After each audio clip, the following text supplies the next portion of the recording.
하나님의 말씀 보겠습니다. 신약성경 고린도전서 15장 42절에서 44절까지의 말씀입니다.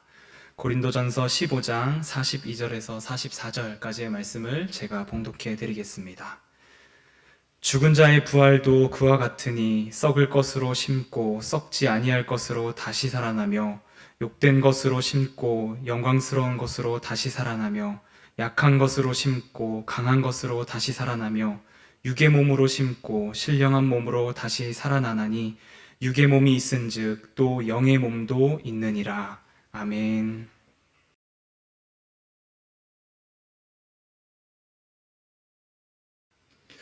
오늘은 사도신경 16번째 시간으로 나는 몸의 부활을 믿습니다 하는 제목으로 함께 은혜를 나누려고 합니다.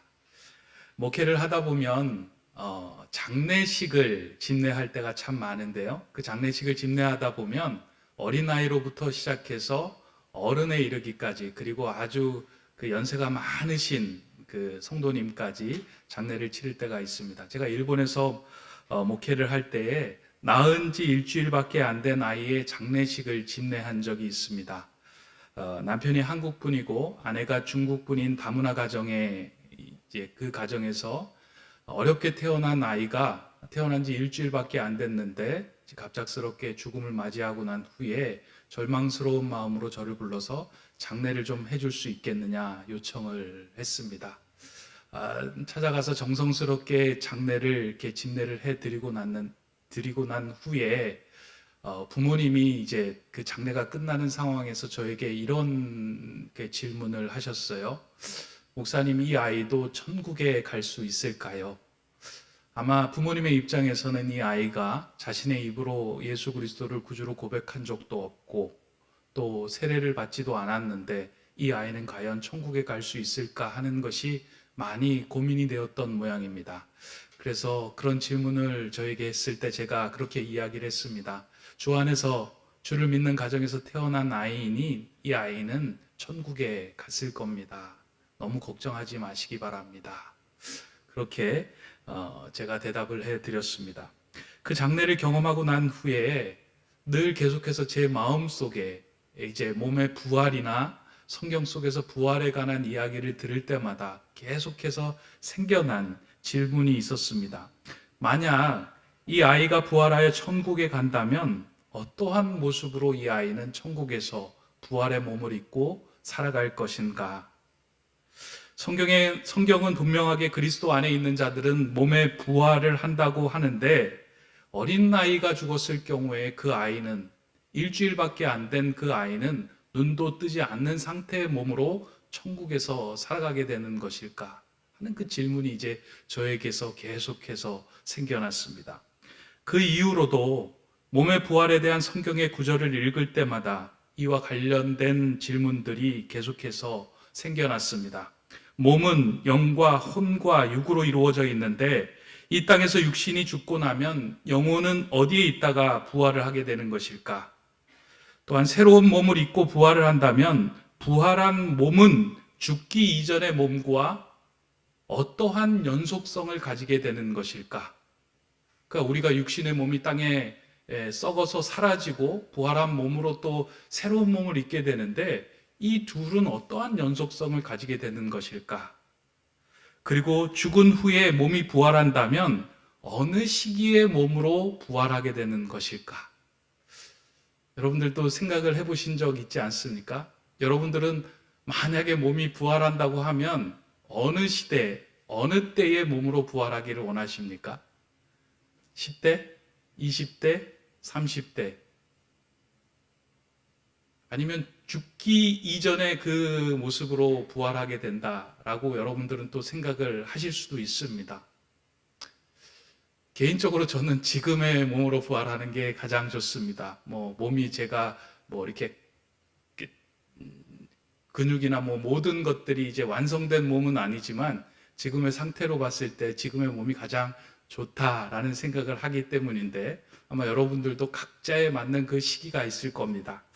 이렇게 몸의 부활에 대해서 생각하다 보면 제 안에 명확한 답은 없고 질문만 가득하게 차 있다라는 생각을 합니다. 그러다 보니 사실 이번 주간에 몸의 부활에 대한 주제로 설교를 준비하면서 이 주제에 대해서 어떻게 풀어갈 것인가 고민하면서 참 쉽지가 않았습니다. 왜냐하면 내 안에 명쾌한 답이 있으면 몸의 부활은 이와 같은 것입니다. 여러분들이 죽고 난 이후에 하늘나라에 가서 이러한 몸으로 살아갈 것입니다. 라고 명쾌하게 전해주면 좋은데 제 안에 그 명확한 답은 없고 그 질문들이 제 안에 가득했기 때문에 그것을 정리하는데 만만하지 않았습니다. 그러면서 결국은 정리를 하면서 사도신경에서 전체적인 흐름에서는 몸의 부활이 어떠한 상태로 이루어질 것인가에 대한 설명을 요구하거나 그것을 깨닫도록 하는 것에 초점이 맞추어진 것이 아니라 앞서서 살펴본 것처럼 성령을 믿사오며 이후에 나오는 모든 구절들은 성도의 정체성과 성도가 이 땅에서 어떻게 살아가야 하는지 그 삶에 대한 이야기들을 하고 있는 것이기 때문에 이 부분도 거기에 맞춰서 좀 설교를 준비해야겠다 하고 나름대로의 결론을 내리고 오늘 말씀을 준비했습니다.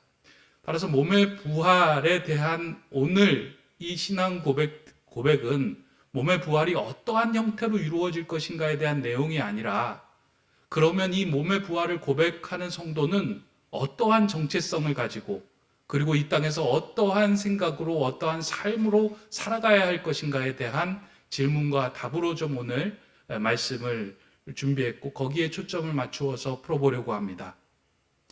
먼저 성도의 정체성에 관한 고백으로 볼 때 몸의 부활을 믿는다라고 고백하는 것은 나는 이 땅에 속한 자가 아니라 하늘에 속한 자임을 알고 그렇게 살아가겠습니다라고 고백하는 것이다 라는 것입니다. 사도 바울은 빌립보 교회의 성도들을 향하여 쓴 편지에서 우리의 시민권이 하늘에 있다. 우리는 하늘에 속한 천국의 시민이다 라는 말을 합니다. 이 땅에서 육신의 몸을 입고 태어난 우리가 예수 그리스도를 믿음으로 인하여 새로운 신분으로 거듭났고 하늘에 속한 존재가 되었다라고 말하는 것입니다. 그렇게 이 땅에서의 삶이 마지막이 아니고 우리 육신이 죽고 난 후에 우리가 가야 할 본향인 천국이 있다. 빌립보 교회의 성도들로 하여금 너희는 이 땅에 속해 있는 존재가 아니라 이 땅을 벗어나면 반드시 우리가 가야 할 본향 천국이 있는 것임을 너희가 알아라 라고 말씀을 건넨 것입니다.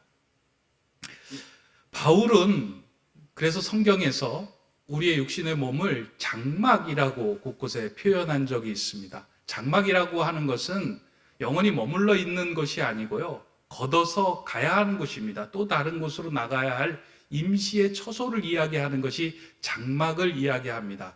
따라서 이 땅에서 살아가는 삶을 장막이라고 비유했다는 것은 이 땅의 삶이 끝이 아니라 우리가 나아가야 할 본향이 있다라고 말한 것입니다. 따라서 몸의 부활을 믿는다라고 하는 고백은 우리의 삶이 이 땅에서 끝나는 것이 아니다라는 것을 인정하는 것입니다. 그런데 이것을 인정하는 것과 인정하지 않는 삶에는 확연한 차이가 생겨납니다. 사도 바울 당시에 이것을 인정하지 않아서 많은 문제를 일으켰던 교회가 우리가 잘 아는 고린도 교회입니다. 고린도 교회 성도들은 예수 그리스도를 믿는다라고 입으로 고백을 하였지만 그들은 죽음 이후의 부활에 대한 신앙을 고백하지는 않았습니다. 일부에 속한 사람들은 그 몸의 부활과 부활에 대한 신앙을 가졌지만 대다수의 성도들은 몸의 부활과 부활에 대한 생각을 가지지 못했습니다. 그러한 상황을 표현해주고 있는 것이 고린도전서 15장 2절에 나오는데요. 그곳에서 사도 바울은 그 상황을 이렇게 설명합니다. 그리스도께서 죽은 자 가운데서 다시 살아나셨다 전파되었거늘 너희 중에서 어떤 사람들은 어찌하여 죽은 자 가운데서 부활이 없다 하느냐? 고린도 교회의 성도들 향하여 왜 부활이 없다고 하느냐? 왜 몸의 부활을 믿지 못하느냐라고 그들에게 이야기를 합니다. 고린도 교회가 몸의 부활을 믿지 않았던 이유는 몸의 부활이라고 하는 것이 그들이 받아들이기에는 너무나도 생소했고 신비한 상황들이었기 때문입니다. 그 당시에 교회를 비롯하여 그 당시에 많은 사람들이 영향력을 받았던 사상은 그 당시 그리스 철학, 플라톤 철학, 그 플라톤 철학이 나중에 이제 이단의 그 모습을 띠고 나왔던 영지주의의 사상으로 그들의 그 생각들을 지배하고 있었기 때문입니다. 영지주의라고 하는 것은요, 여러분들이 들어보신 적이 있을 겁니다. 영지주의의 대표적인 주장은 우리의 몸은 저열한 것이고 영혼만이 고결하고 우열한 것으로 보는 시각입니다. 그러다 보니 그들은 몸 자체를 경시하며 몸은 단순히 영혼을 기쁘게 하는 쾌락적 도구에 불과하다고 생각하였기에 음란과 정욕을 방임하게 된 것이에요. 그러니까 영혼이 기뻐하면, 몸을 도구로 사용하여 영혼을 기쁘게 하면 문제가 없다. 영혼은 고결한 것이고 몸은 저열한 것이기 때문에 그 저열한 몸을 통해서 영혼을 기쁘게 하는 것이 뭐가 문제가 있느냐라고 주장을 하였기 때문에 음란과 정욕의 문제들이 고린도 교회 안에서도 있었던 것입니다. 또 한편 이들이 생각하고 있는 것은 몸이 육체를 가두고 있는 감옥이라고 생각하다 보니까 몸으로부터 영혼을 자유롭게 한다는 생각에서 허무주의와 생명경시 현상이 그들에게 자연스럽게 펴져 있었던 것입니다. 이러한 상황에서 바울은 고린도 교회 성도들 향하여 우리가 죽고 난 이후에 몸의 부활은 분명히 있으며 그 몸은 현재의 몸과 연속선상에서 부활하는 것임을 그들에게 전하며 이 땅의 삶이 마지막이 아님을 설명합니다. 그러니까 이 땅의 삶이 마지막이라면 이 땅에서 살아가면서 쾌락을 즐기다가 끝나는 것이 마지막이라면 이 땅에서의 삶에서 함부로 살게 되는데 그런 것이 아니다. 우리가 가야 할 본향이 있고 부활의 몸을 입게 될 것이다 라고 설명을 합니다. 그 설명을 하기 위해서 사도 바울은 여러 가지 예를 드는데요. 너희 몸이 그리스도의 지체이며 너희 몸이 성령의 전이다 라고 이야기를 하고요. 부활 이후에 너희 몸이 어떻게 될 것인지 내가 너희에게 설명하려고 하는데 참 그 설명이 쉽지 않다라고 하면서 애를 써서 설명하려고 했던 그 비유가 한 가지 있는데 그것이 이제 고린도 15장, 전서 15장 여러분들이 읽어보면 씨앗의 비유를 통해서 설명을 해 줍니다. 그러니까 15장 앞부분에 보면 이제 씨앗에 대한 이야기를 통해서 이렇게 설명을 해 주는데요. 우리가 땅에 씨앗을 심을 때에 그 씨앗의 모습 속에서 장차 우리가 수확할 작물의 모습을 발견하고 볼 수 있는 사람은 없습니다. 그게 어떤 것이 날지 그 씨앗의 모습을 통해서 장차 자라날 그 씨앗 이후의 모습을 아는 것은 거의 불가능한 일입니다. 그러나 그 씨앗이 땅에서 죽으면 전혀 새로운 형태를 가진 작물로 태어납니다. 이것을 우리가 알고 우리는 보고 있다는 것입니다. 이것의 비유를 통해서 바울은 마치 그것처럼 현재의 몸과 부활의 몸이 형태는 다르지만 연속선상에서 새로운 몸으로 우리는 태어날 것임을 이야기하고 설명합니다. 또한 그러한 것을 강조하기 위하여 오늘 우리가 읽은 본문에서 이와 같은 설명을 덧붙여서 합니다. 고린도전서 15장 42절에서 44절의 말씀인데요. 죽은 자의 부활도 그와 같으니 썩을 것으로 심고 썩지 않을 것으로 다시 살아나며 욕된 것으로 심고 영광스러운 것으로 다시 살아나며 약한 것으로 심고 강한 것으로 다시 살아나며 육의 몸으로 심고 신령한 몸으로 다시 살아나나니 육의 몸이 있은즉 또 영의 몸도 있느니라. 사도 바울이 자꾸 이제 심고 다시 살아난다라는 그 표현을 통해서 우리의 몸이 이 땅에서 썩어 사라지는 것 같지만 다시 예수 그리스도의 재림 때에 부활의 몸을 입고 태어날 것을 이야기하고 설명을 합니다. 그래서 우리는 천국의 시민권을 가진 신령한 몸으로 몸이 부활하게 될 것임을 사도 바울이 강조합니다. 여러분들 한번 생각해 보세요. 어떤 몸으로 우리가 부활하게 될 것인가? 사실 예측이 잘 되지는 않습니다. 바울이 이야기한 이야기를 들어도 우리의 몸이 어떠한 몸으로 부활하게 되고 어떠한 형태로 천국에서 삶을 살아갈 것인가 예측은 되지는 않지만요. 아마 예수님께서 부활하신 몸을 우리가 좀 곰곰이 생각해 보면 어느 정도 이해는 될 것 같습니다. 예수님께서 십자가에 돌아가시고 난 후에 부활하셨잖아요. 과거와 부활한 몸이 연속선상에 분명히 있었습니다. 전혀 새로운 몸으로 부활한 것이 아니고요. 제자들을 향하여 자신의 손에 난 구멍을 보이시기도 했고요. 옆구리에 난 창의 흔적을 보이시기도 했습니다. 근데 놀라운 건 이 땅에 갇힌 몸이 아니라 모든 것이 다 막힌 공간에서 예수님이 나타나기도 하고 사라지기도 합니다. 그러니까 차원이 다른 몸을 입고 부활하셨다라는 것을 우리에게 보여준 것입니다. 성경이 이렇게 계속해서 부활의 몸을 강조하고 있는 것은 우리의 삶이 이 땅에 끝이 나는 것이 아니라 이 땅이 끝나고 난 후에 하나님의 나라에서 천국에서 우리는 하나님과 함께 동행하며 살아가게 되는 시민권을 가진 존재다라는 것을 계속해서 부각하며 설명하는 것입니다.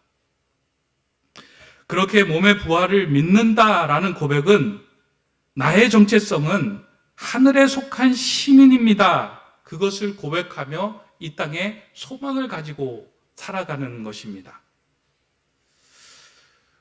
우리의 정체성을 땅에 묶어두기 시작하면 우리의 시선이 얕아지는데요. 우리의 정체성을 하늘에 두기 시작을 하면 이 땅을 살아가는 우리의 시선이 높아지게 됩니다. 여러분, 미로를 한번 생각해 보시면 같은 시선에서 그 미로 속에 갇힌다라고 생각을 할 때 그 길을 찾는 것은 거의 불가능해 보입니다. 그런데 조금만 그 시선이 높아지고 그 미로를 위에서 보게 되면 길이 보이기 시작을 합니다.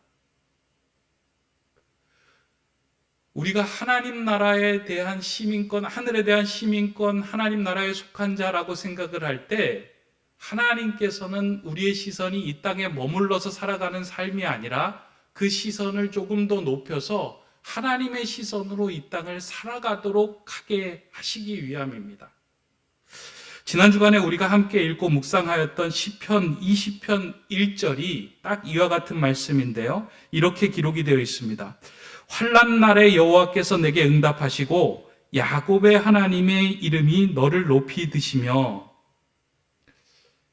지난주 시편 20편 토요 시편 기도에서 나누었던 말씀 구절인데요. 이 시편은 전쟁을 앞두고 있는 상황에서 다윗이 성소에서 하나님께 기도하며 기록했던 시편의 내용입니다. 근데 여러분 잘 보시면 좋겠어요. 한번 이 구절을 다시 한번 이렇게 띄워봐 주시면 좋겠습니다. 환난 날에 여호와께서 내게 응답하시고 야곱의 하나님의 이름이 너를 높이 드시매. 다윗이 지금 전쟁을 나가기 앞서서 환난이 닥쳐왔을 때 하나님께 간구하며 기도하는 상황 속에서 하나님께서 응답을 하시는 일이 무엇이냐면 너를 높이 들어주셨다라고 이야기합니다. 그러니까 하나님께 간구하였더니 다윗을 높이 들어주셨다. 이게 기도의 응답이라고 기록되어 있는 겁니다. 어떻게 이게 기도의 응답이 될 수 있을까요? 사실 이것은 실제적인 기도의 응답이라고 우리가 볼 수 있습니다. 다윗이 있었던 시기에 전쟁이라고 할 때 그 전쟁은 상대편과 우리 편이 가진 무기의 우열에 의해서 전쟁의 승패가 결정이 되기도 하지만 더 중요한 건 어떤 자리, 어떤 시선에서 이 전쟁을 이끌어갈 것인가가 참 중요했던 전쟁의 승패를 결정하는 요소였습니다. 따라서 더 위의 고지에서 이 전체를 바라볼 수 있는 시선을 가진다면 그 전쟁에서 승패할 확률이 상당히 높은 것이라는 거예요. 환난의 상황에서 다윗이 하나님께 간구하며 기도했더니 다윗을 높이 들으셨다. 이 전쟁에서 싸울 수 있는 길과 방법을 다윗에게 보여주셨다 하는 고백입니다. 마찬가지로 우리의 몸의 부활을 믿고 천국의 소망을 두게 되면 하나님께서도 우리의 시선을 높여주십니다. 그래서 우리를 둘러싼 환난의 상황에서 낙심하거나 주저하지 않고 그 상황을 바라볼 수 있는 시선을 갖게 됩니다. 하나님께서 우리를 높이 들어주시는 순간 우리는 전혀 새로운 시선을 가지고 담대하게 그 상황을 지낼 수 있게 되는 겁니다. 우리의 상황과 시선으로서는 도저히 이해하고 견디기 힘든 그 상황에서 조금 시선을 높게 보게 되면 그 상황이 어떠한 상황으로 펼쳐나가는지를 보게 된다는 겁니다. 그렇게 나는 몸의 부활을 믿습니다 하는 이 고백은 단지 죽어서 내가 하나님의 나라에 가는 그 소망을 이야기하는 것이 아니고요.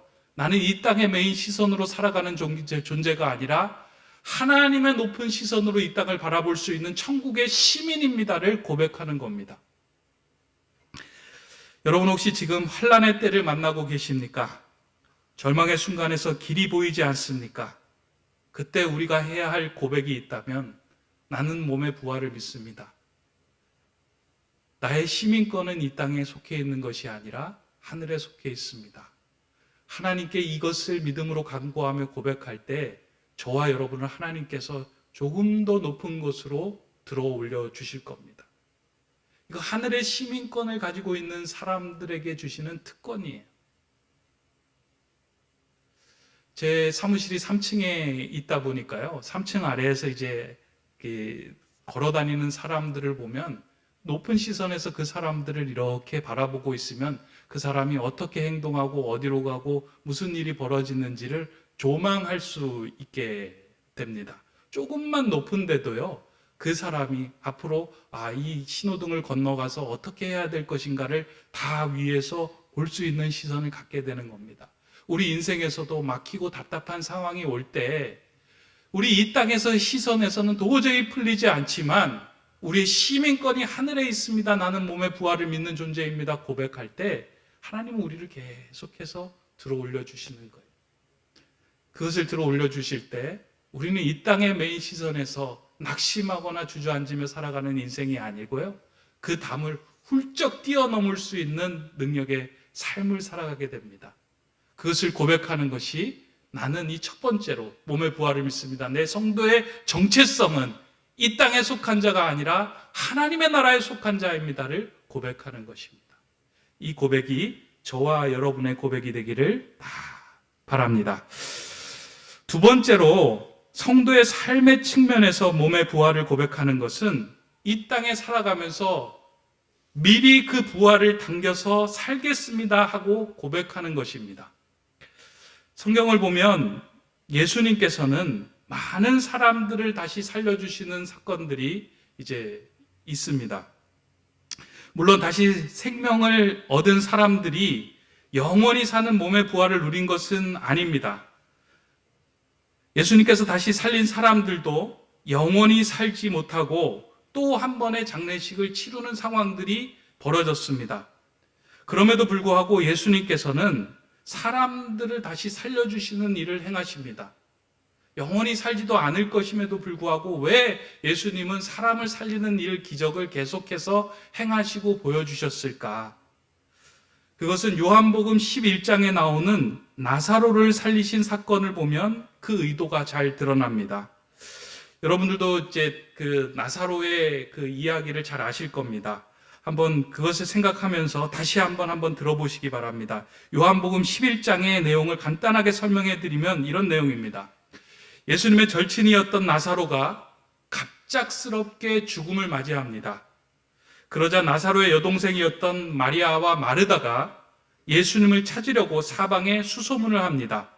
다행히도 예수님께서는 나사로의 집인 베다니아에서 멀리 떨어지지 않은 곳에 계셨기에 급박한 소식을 예수님에게 전할 수 있게 됩니다.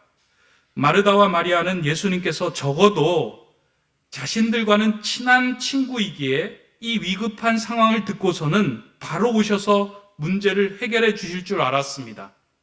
그러나 예수님은 나사로가 죽은 지 나흘이 지나서야 그들에게 오셨습니다. 장사를 다 마친 상황에서 예수님께서 도착하신 것입니다. 이 예수님께서 도착하였다는 소식을 전해들은 마르다와 마리아는 예수님의 행동에 섭섭함을 많이 느낍니다. 성경을 보면 이 마르다와 마리아의 행동 속에서 예수님에 대하여 많은 섭섭함을 느꼈다 하는 것들이 드러납니다.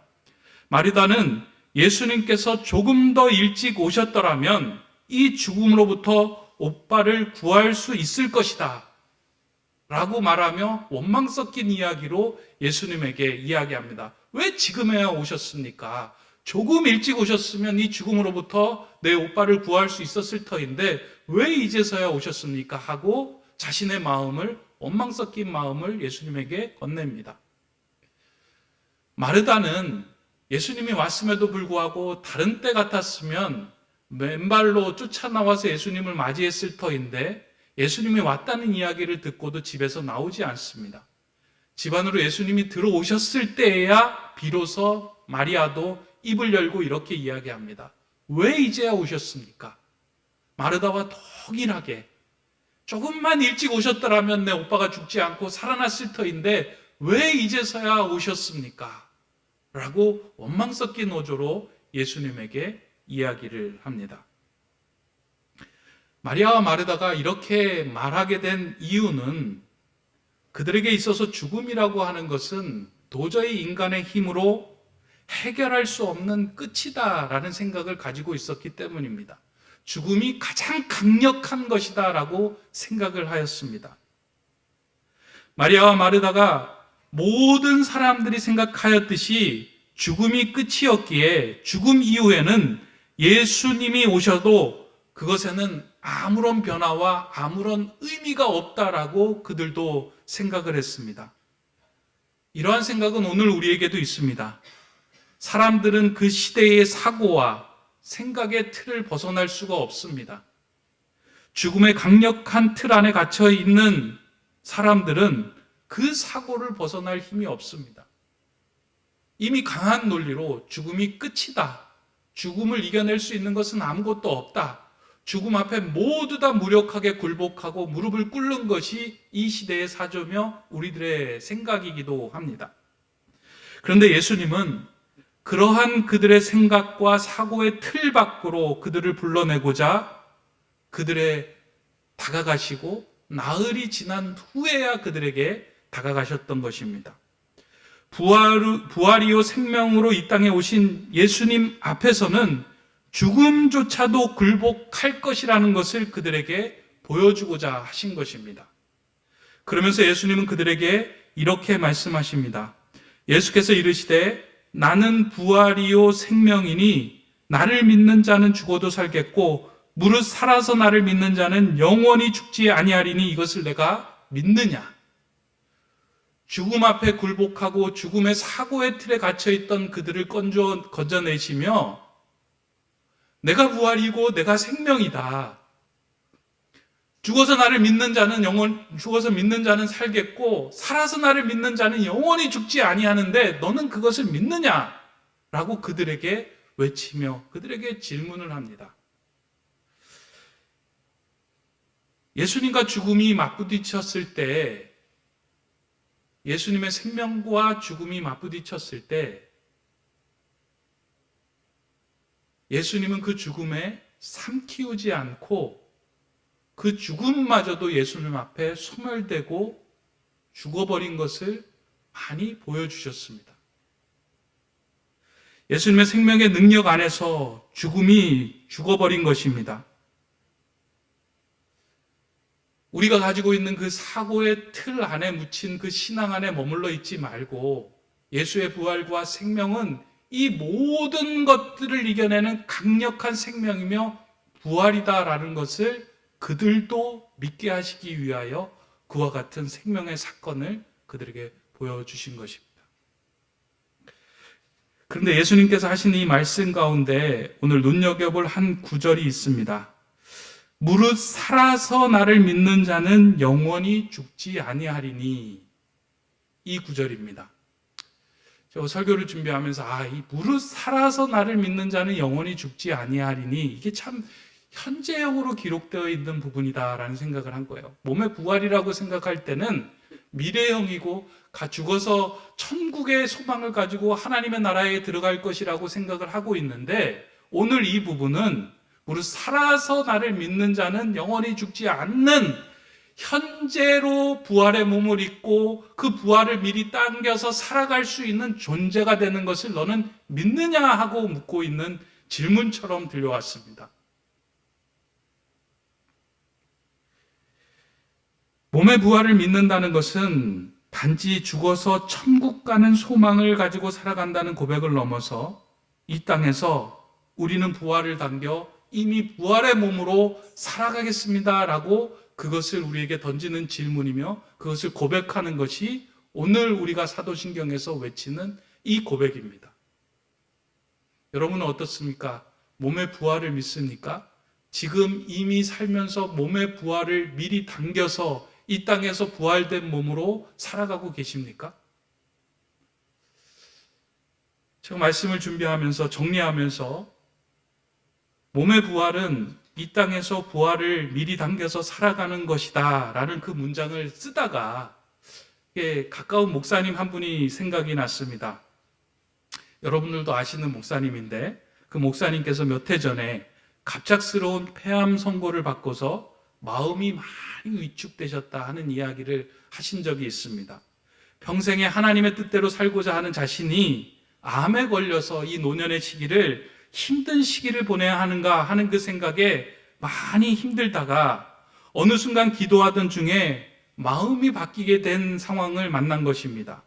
자신에게 암이 생겨 죽게 된 것에 주목하지 않고 이 암을 통하여 암에 걸린 환우들을 위로하라는 하나님의 사명과 그 하나님의 일에 시선이 꽂히게 된 것입니다. 그렇게 마음을 돌리고 나니 자신이 위로하여야 할 암 환자들이 많이 있음을 알고 또한 자신이 겪은 고통이 환자들에게 더 많은 위로와 공감이 될 수 있다는 사실을 알고 하나님께 감사를 드렸다라는 그 고백을 들은 적이 있습니다. 그러니까 내가 너무나도 힘들고 어려운 상황이 다가와서요. 왜 나는 이런 상황을 만났을까? 내가 하나님 뜻대로 열심히 살려고 최선을 다해서 살았는데 이 노년의 시기에 하나님께서 축복해 주시지 왜 이 엄청난 어렵고 이 우울한 삶으로 만들어 가실까 하는 것에 절망이 터져 나오는 순간에 하나님께서 이러한 상황을 통해 하나님께서 내가 원하는 일이 있고 내가 원하는 사명이 아직 남아있기에 나를 이리로 끌고 가시는구나 주목했더니 자신이 해야 할 일이 보이셨다라고 고백한 거예요. 전 그 모습 보면서 이게 부활을 미리 당겨 사는 부활의 몸으로 살아간다는 고백이구나. 부활의 몸으로 살아간다는 것은 모든 것이 깨끗해지고 모든 것이 회복되고 모든 것이 온전해진 상태로 이 땅을 살아가는 것이 아니고요. 우리의 시선이, 우리의 마음이 하나님께서 이 땅에서 내게 남겨주신 사명이 있구나. 이 사명을 지고 살아가는 삶을 통하여 다른 사람에게 생명을 전하는 삶이 될 때 그게 부활의 몸을 사는 것이고 그게 부활의 몸으로 미리 당겨서 부활을 당겨서 사는 삶이다 라는 것을 제가 말씀을 준비하면서 많이 깨닫고 느끼게 되었습니다.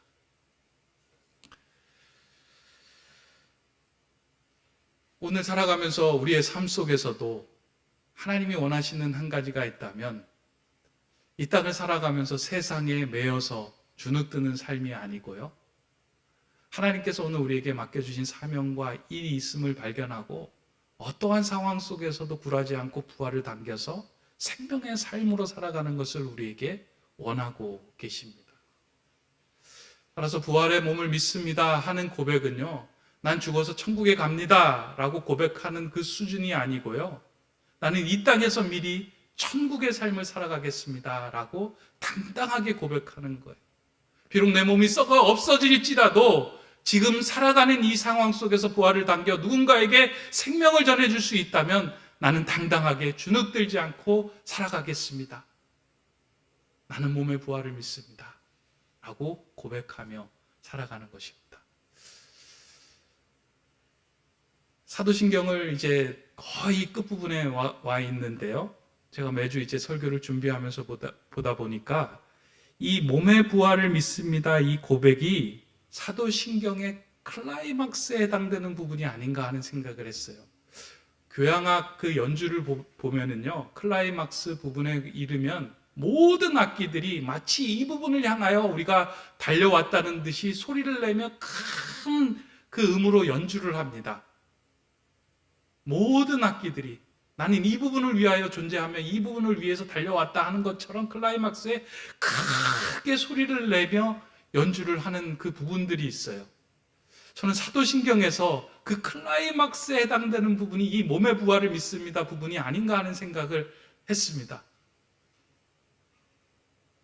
우리의 정체성을 제대로 알고 우리가 이 땅에서 부활의 몸을 당겨서 사는 삶은 예수 그리스도가 이 땅에서 살아갈 때 생명의 삶으로 많은 사람들에게 살게 하는 그 생명의 삶을 살았듯이 우리가 이 부활의 몸의 부활을 믿고 외치는 그 삶을 통하여 성도가 이 땅에서 살아가는 제대로의 삶을 살게 되는 것이기 때문입니다. 이제 말씀을 맺으려고 합니다. 오늘 예배하는 여러분 앞에 어떠한 장애물과 위험이 있을지라도 여러분들이 외쳐야 할 아주 중요한 고백이 여러분에게 있음을 꼭 기억하시면 좋겠습니다. 나는 몸의 부활을 믿습니다. 나는 이 땅에 속한 자가 아니라 천국에 속한 자입니다. 나는 그 부활을 미리 당겨서 살 수 있는 하나님의 생명을 얻은 자입니다. 그렇게 고백하며 우리 앞에 막힌 가로막과 그 위험을 훌쩍 뛰어넘는 그런 신앙을 소유하는 저와 여러분 되시기를 주님의 이름으로 간절히 축원합니다. 기도하겠습니다. 사랑의 하나님, 우리의 눈을 열어 하나님 나라에 대한 비전을 보게 하여 주시고 죽음마저도 굴복시킨 예수 그리스도의 생명을 덧입어 이 땅에서 몸의 부활을 당겨 살아가는 자 되게 하여 주시옵소서. 부활의 주님께서 우리를 높이 드셨듯이 그 높은 시선으로 하나님의 나라를 이 땅에 이루며 살아가는 천국의 시민이 되게 하여 주시옵소서. 예수 그리스도의 이름으로 기도드립니다. 아멘.